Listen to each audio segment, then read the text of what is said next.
It was 1961 that my father received One Flew Over the Cuckoo's Nest in galley form. He fell in love with the book and bought the rights. He then had the book transformed into a play. Great cast, Gene Wilder, Billy Daniels, Ed Ames. The play was not a big success. People had violent reactions when they saw the play. Some people hated it. How can you show people, what are you making fun of crazy people? It was a provocative play. It was a subject that was different. They were a little bit startled by it. The play only ran about 5 or 6 months. And I actually remember, too, that my father was willing to cut his salary in the play way down to keep it running. Some of the other actors were not willing to do that, and he was sort of angry and said, well, if they don't feel that strongly about it, then fine, let it close. Then an interesting thing happened. I was on a tour of Europe for the State Department, and I went to Prague, Czechoslovakia at that time, which is a communist country, and I met a young director, Milos Forman. He was talented, he was young, he had a lot of imagination. I met Kirk Douglas on an American cultural attaché, and he asked me if he can send me a book, if I would be interested to make a film out of the book. Oh, I said, well, of course, right?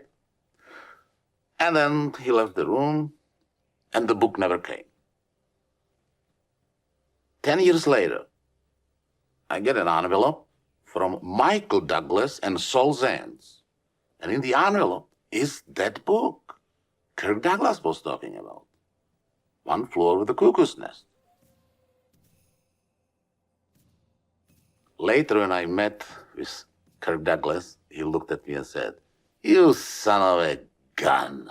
I sent you the book 10 years ago, and you even didn't have a courtesy to, tell me to shove it. And I said, Kirk, exactly the same thing I thought about you, son of a gun. The moment he left the room, he forgot about it. And I was there hoping, waiting, Well, what happened was he really sent the book. But at the customs, the censors confiscated the book. Michael Douglas and Saul Zaentz sent me the book without knowledge that Kirk already sent me the book 10 years before.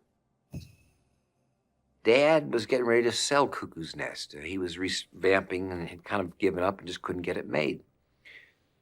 And I said, wow, I love that book. I love that story. I said, let me run with it.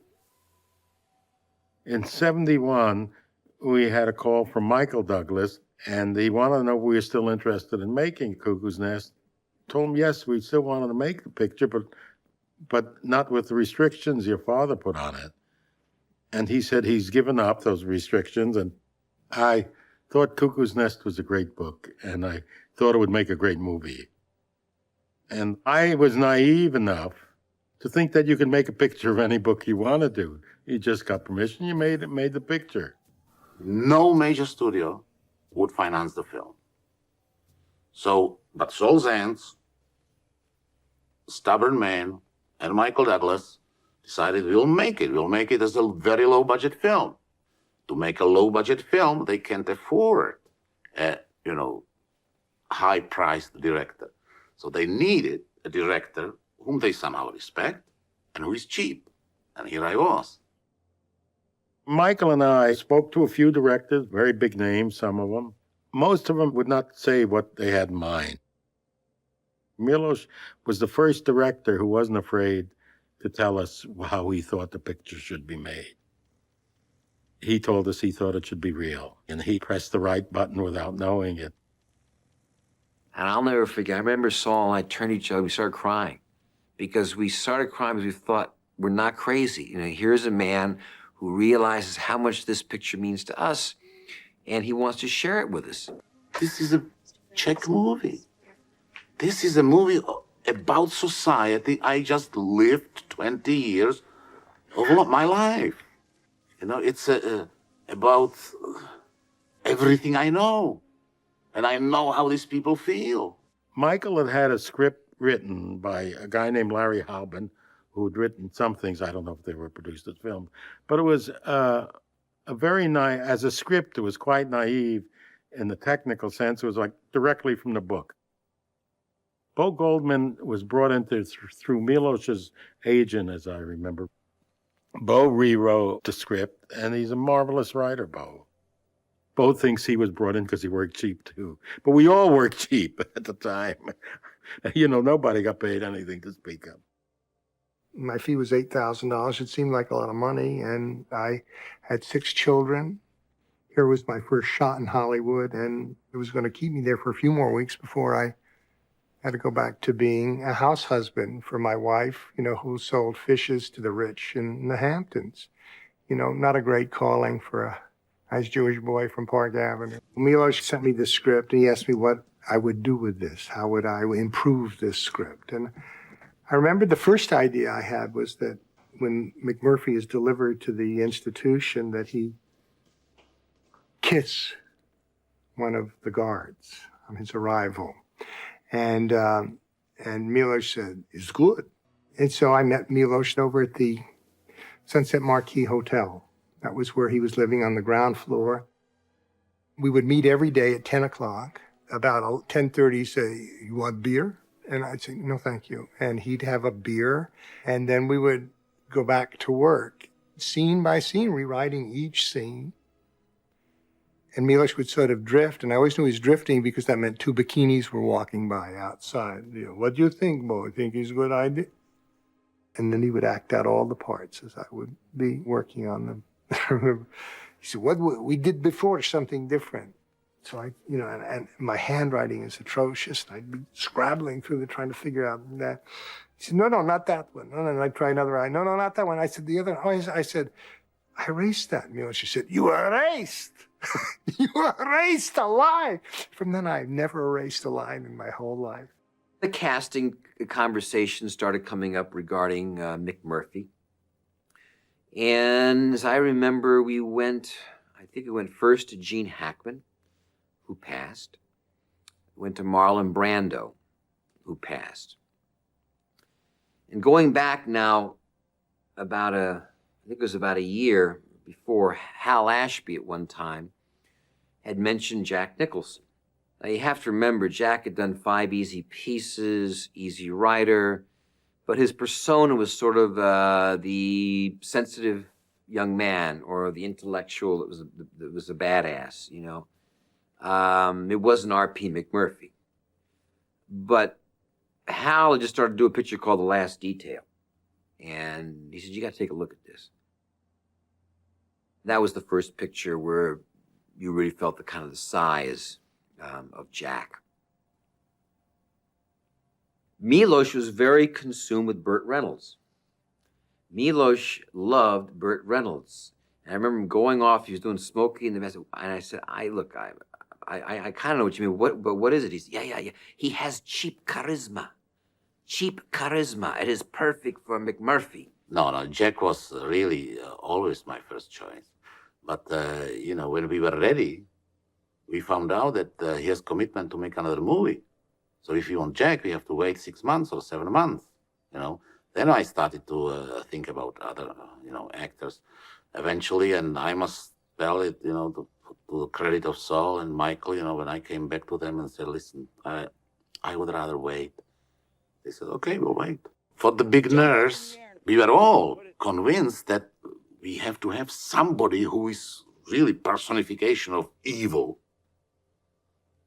We offered the part, one after another, of course, to about 4 actresses who would, fill this image.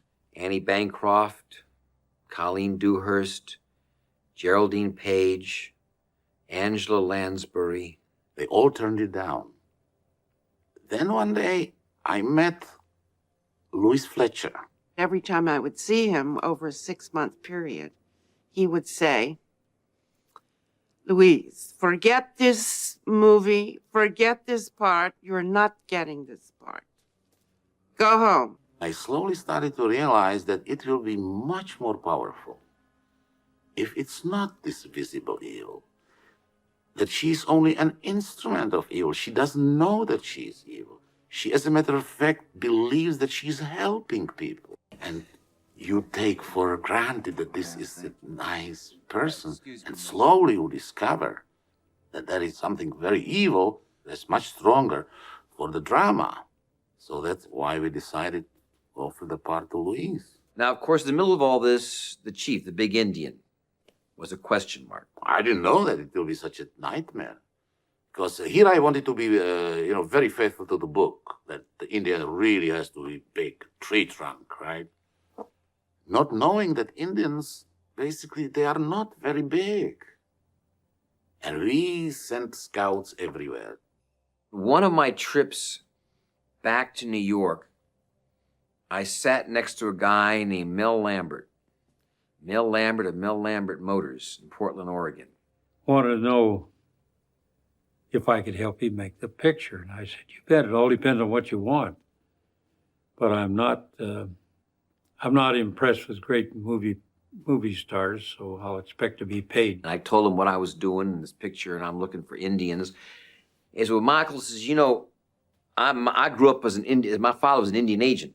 And I grew up, working on reservations and everything like that. And Mel Lambert Motors is the only car agency that sells cars to Indians in the Pacific Northwest because they know I can be trusted. So I said, that's great, Mel. I said, if you happen to run into, a large Indian, let me know. Get a call. Says, Michael, yes, Mel Lambert Motors. Geez, Michael, biggest son of a bitch I ever seen in my life walked in here the other day. This son of a bitch is big, Michael. He is big. God damn, I've never seen a guy like this in my life. And I said, name Will Sampson. He's from Yakima, Washington. He's a forest ranger. He's got paintings hanging in the Smithsonian. This son of a bitch, you got to see this guy. He's something else. We arrived in Portland, I think about a half an hour before the flight from Yakima, Washington came in. And so we were waiting outside as the passengers started coming off. And when Will walked out that door, Here comes this big Indian. Wow, that was fabulous. And I see Milos giving it this, framing old Big Will Sampson. there was a gasp. All of us just went together. Oh, my God. And I remember Jack said, oh, my God, can he talk? And he doesn't have to talk. That's right. He doesn't have to talk.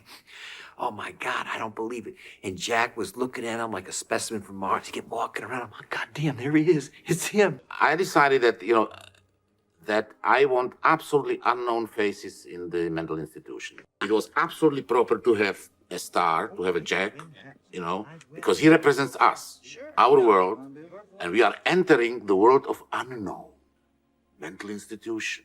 Milos had great auditions.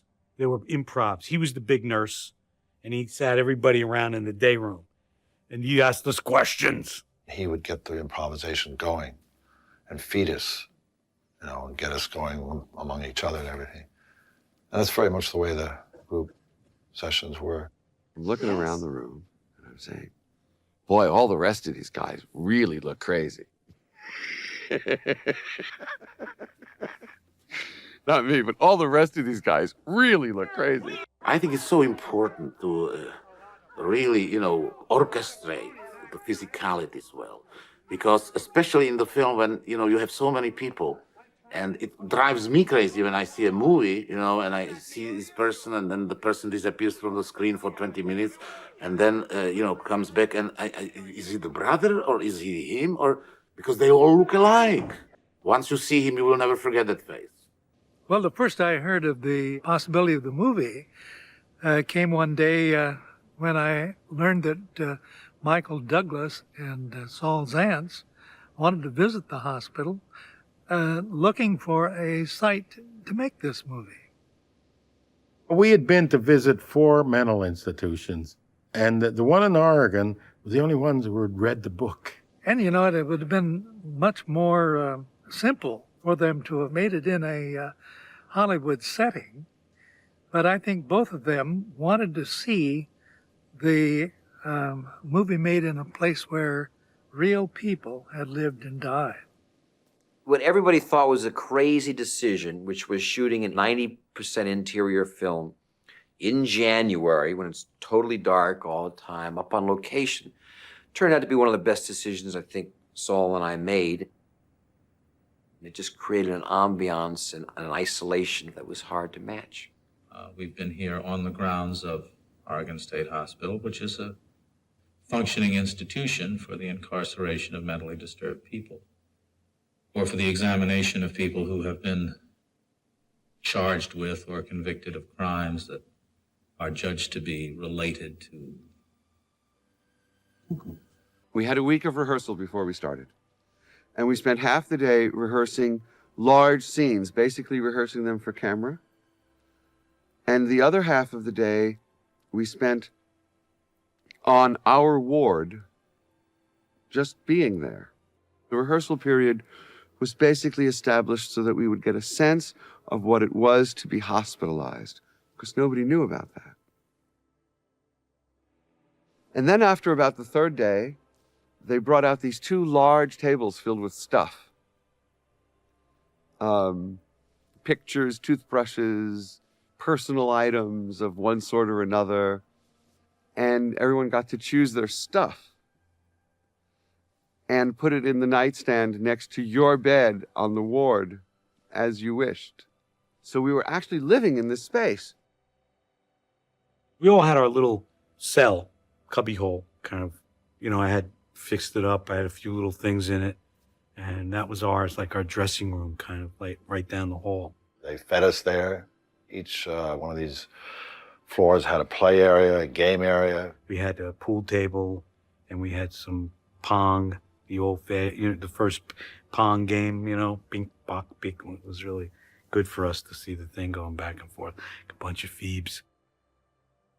About 5 days into this period, Jack came in. I remember he arrived at lunch, and these guys were into character. I mean, these guys never broke character. Lunchtime, nothing. So he got him for lunch at his tray, sat down at the table.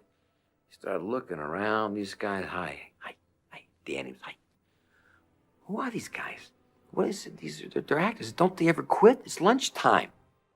Somebody who might have just walked in might have had a difficult time discerning who were the inmates and who were the actors. It was kind of a close call there once in a while. It was a lot of fun. They had a lot of fun, and I had a lot of fun watching them. I was not having fun being Nurse Ratched. I wanted to be one of them. Every day I was so jealous of them. Dr. Brooks had been very helpful with each of the actors. He kind of looked at them and got a suggestion of what their problem might be, and then put them with actual patients on different wards. So for about 10 days, they were hanging out in group therapy sessions and could watch certain patients to learn about behavior. One of the patients that I sort of patterned my character after was at the meeting. He sat in a very pensive, passive mood, and he's holding a pillow, and he was practically in his lap, and he had his head down in a very passive way. Being allowed to be in the hospital for that 10 days that we spent was really wonderful. Milos kept us inside, always inside the characters. It's so comfortable and wonderful for an actor to not have to break that. The fact that they were in this milieu of these poor souls brought such humility on the set. Everybody was humble. Nobody was trying to, be a big star. It was very beneficial for the film. One of the things Milos always used to say was he wanted to capture the real moment. And often that meant we were rolling cameras without the actors knowing it. When they would think they were rehearsing, or we were getting ready to start a scene or something like that, we'd be grinding footage. He did that a lot. I think the group therapy sessions were so effective because none of the actors knew exactly when they were going to be on camera. I knew I had better be prepared to be on camera at all times. So once you accept that, you can just relax and do the scene. Basically, it was pretty clear that who you had to be in this movie was who you would be if you were insane. There was no acting here, no acting allowed. You had to be there. What Milos always wants is simple, uncluttered, direct. No nonsense. No acting. he just guides the actors through their work. And it's really great because it allows you to go. It doesn't stop you at all. You're never worried about anything. You're just going. You're trying to do it real. You're trying to do it natural. Because that's one of his big, that is not natural. That is not natural. At least 3 times a day that I met with Milos, these 4 words would come out, and I used them all the time. But Bo, don't count those words. It must be real. Milos and I never discussed the interpretation of this part. Never, not once. The only thing I knew that he wanted, because he said it over and over again, is it natural? The nurse was never a problem for me because my mother-in-law talks exactly like the nurse. If I was ever, she would always say, Bo, I don't think so, Bo. Well, that's not a good idea, Bo. Well, what would you think about it, Bo? It's first of all, you have to get a doctorate in the Institute of Passive Aggression. And then you create this kind of frigid female who has tremendous kind of sexual potency at the same time. Nurse Ratched has never been played like this. Well, Nurse Ratched's never been written exactly like this either before. I see her as a human being she's not a medieval witch. I see her as a woman who believes totally in what she's doing. She believes that what she's doing is absolutely right and best for all the patients. We got closer and closer to being institutionalized human beings. We would go out to dinner at night, and Louise would say, Vincent, you sit here, and Mimi, you sit here, and Danny, you sit here, and I'll sit here. There's a moment when McMurphy comes back on the ward after having had electroshock therapy, and he pretends to be a robot, someone who's been terribly injured by this treatment, and all his buddies on the ward are terrified when they see him come down the hall that way. I, of course, know all the time that he's faking. Weeks before, he had said to me, what's your first name? Because Nurse Ratched didn't have a first name. And I said, Mildred. Perfect. Weeks go by, nobody ever mentions that at all. And he uses it. Well, if you look closely, you'll see that I'm turned red. I absolutely blush, as if I were that person. Jack is not only a great actor, he's also a smart actor, because he knows that better the people around him will be, he will be better. He was McMurphy even behind the camera. For all the guys, all the goons, all the loonies. I had a sort of theoretical idea, which I thought is brilliant, that if we confine the whole story in the walls of the mental institution, that it will work stronger at the end when the Indian breaks out. So I didn't want the fishing trip. I thought it should be in the picture, and Milos thought it shouldn't. He thought it was cheating, taking him out of the hospital. And then later, Milos, as he does, he's willing to change his mind, and if he gets convinced by himself, he has to do it. And he changed it. He said, but if it doesn't work, we can take it out. I said, that's any scene in the picture. If it doesn't work, we take it out. They gave me a part in there as a harbor master. Milos said, he's going to try to take your boat. You don't want him to take the boat, so you just ad-lib. But an hour before we shot, Jack Nicholson would walk by me and he'd say, I'm taking your damn boat and there's nothing you're going to do about it. I said, you take that boat, you little turkey, and you're going to get the worst ass kicking you ever had. Well, I'm taking the damn boat, and there's nothing. By the time it came due for to shoot the scene, he had me so mad that we didn't really need to rehearse. We weren't sailors. We didn't know our ways around a boat. My character did. We did one take, and it just got into my head that maybe I'd almost fall off. Danny, Vinny Schiavelli, and Chris Lloyd got the worst seasickness I have ever seen in my life. I mean, they were out there, and these poor guys came back after being out there for 10 hours, so sick. And then the next day, knowing they had to go back out again for like a week, and we literally had to take them. I can't do it. I'm not going to do it. You wanted to be out where you couldn't see the land. And like, you know, I was sick on the dock. There was supposed to be a close-up on me catching a fish in the back of the boat. And I just thought, I don't know how I'm going to do that. Because the back of the boat was just flipping up and down, and I could just see myself being catapulted right into the ocean. In between takes, everybody except for Jack, we were all our asses like just sticking up, puking our guts out over the railing. It was like amazing. And then Milos, okay, we're gonna start over here. Now you take the fish head and you hold it in your hand. You know, and the next thing you know, Vinny's poking the eye of the fish. I poked out the eye of the fish, putting the hook in, and I remember at the time my feeling was, oh my God, I broke it. Hope I don't get in trouble for breaking the fish. So I tried to put the eye back so that nobody would know that I broke it. The smell of the bait, how to bait the hook. Oh man, and that thing is rocking, and oh, I even think about it, I get a little queasy. I'm starting to get a little dizzy right now. Milos had the idea that Dean Brooks, Dr. Brooks, could actually play the part in the movie. I thought he was kidding. Jack is wonderful to work with, but Jack is always doing something to keep you off base. McMurphy can get a rise out of everybody, but he can't get a rise out of the chief. And it gets him crazy. And that's, you're playing that all the time. You don't have to write a word. Because McMurphy's looking at him and thinking like, when's he gonna pop? Can I make him pop? What's he gonna do? And Jack freezes. He can't believe it.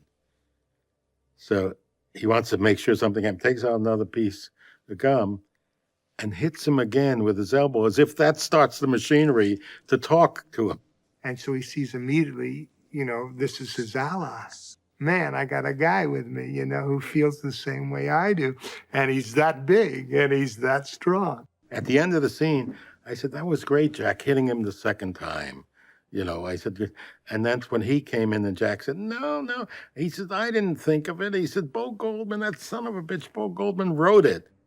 With the exception of the boating scene, which was shot at the very end of the film, the rest of the movie was shot sequentially. And everybody got deeply into the parts that they were portraying. I hadn't seen Rhea for like, I don't know, a month or so, maybe longer. I was up there. And boy, she was like totally blown away when she came up there because we were all, you know, into it. I mean, totally like walking close to the walls and you know, very scary. Danny DeVito came to me and said he'd like to talk with me for a little bit. He said we were working so late at night that when he'd get home, it was too late to go back to New York to talk to Rhea. And therefore, he had a friend to whom he talked. And the friend, of course, was imaginary and wanted to know from me whether he had anything to worry about. I said, as long as you know that this is not for real, why no. Children do this all the time. As I remember towards the end, a lot of the actors were sleeping in their actual beds on the set. In between these shots, I come back here and do some of the simple tap exercises and work on a few routines. And to demonstrate, here we go. And 1 and 2 and 3 and 4 and 5 and 6 and 8. Sidney Lassick, we were a little worried about. Cheswick, I remember Dr. Brooks, Dean Brooks, who was also acting the picture, coming to us one time and said, I know you're concerned about Sidney, but if things get out of control, we have the proper medication. And 1 and 2 and 3 and 4 and 5 and 6 and 8. I was so jealous of all those actors being able to cavort and laugh and do all the crazy things they did that one day it just got too much for me. And I just stood up and unbuttoned my dress and ripped it off and threw it down on the floor. And I thought, I'll show them I'm a real woman under here, you know. I think that must have been what I was thinking, you know. I'm not this monster. I remember the party scene, I think it was like 3 or 4 all-night shoots. I almost felt like Milos, all he had to really do was just set up the camera and shoot what was going on. It was pretty close to home.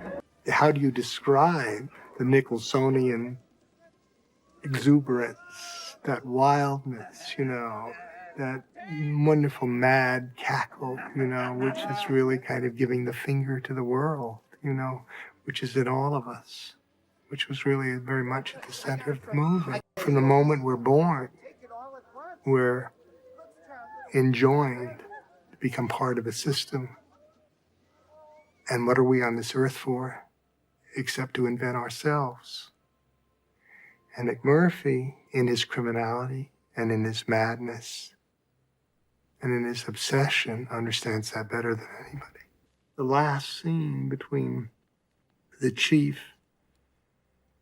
and McMurphy, I remember Saul saying, I think he's got to hug McMurphy, and I was concerned about that. I was concerned about the sentimentality of it. And yet, I remember, just putting down the stage direction, and then he embraces McMurphy or something like that, and I think, oh, this is right. What was the chief going to say? What was the chief's last line? And I couldn't find it, and Milos, he says, well, what do you think? What is it? I said, I think he wants to say, let's go. And Milos said, that's it. It's the best line I've ever written. It told a whole story. They were going to take a trip together, that one of them was going to be dead. Made no difference. One actor, Sidney Lassick, in watching just a rehearsal of this scene, wept so bitterly that we had to take him away. That was the only scene that we shot one time. I forget if there was either 4 or 5 cameras going at one time, but they got the camera set and they got everything set, and then literally the entire crew and the cast were all gathered around the day room area. And when he come across and through the machine, through the window, it was just dead silence. And as soon as Milos hollered cut, the whole place erupted. That was not in the script, the guys waking up at the very end. And I thought that would, help the catharsis of the whole film. And I saw when see Saul and Michael, and I couldn't explain them exactly what I mean. I said, but listen, would you mind to add one more day shooting, guys? You think it's really important? I think it is, okay? I think any great story, there's no deviation from it. There's no choices. It has to come out that way. Like if a man lives a good and honest life, he's going to come out okay, even if his career gets destroyed, if he loses his children, if he loses his wife, he'll come out okay because he's written the right script for himself.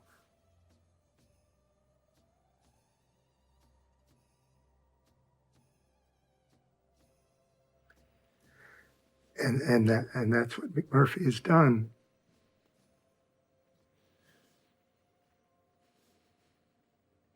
And Brabham recognizes that. And he frees it.